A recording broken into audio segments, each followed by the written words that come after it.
What's up everyone, Filmoments here. In this video, I'll show you how to increase the text size on your TikTok app. If you're new to this channel, please subscribe or click the follow button to be updated with our latest upload. So if you find the caption text hard to read because it's really small, then let me show you how to increase the text size inside the TikTok app. But before we start, make sure that you're running the latest update of the TikTok app. Now inside the TikTok app, open your profile, then tap on the three lines icon at the top right corner. Then at the bottom, click on Settings and Privacy.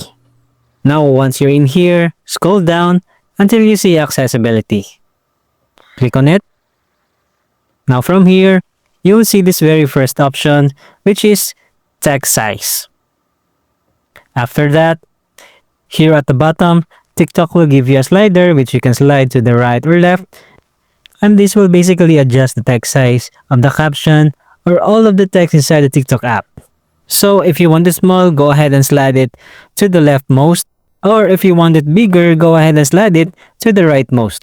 Once you're happy with that, go ahead and tap on Adjust. So that's how you adjust the text size inside the TikTok app, which basically affect the entire text inside the app. So that's it for this tutorial. For more how-to tutorials, please subscribe or click our other videos to keep on watching.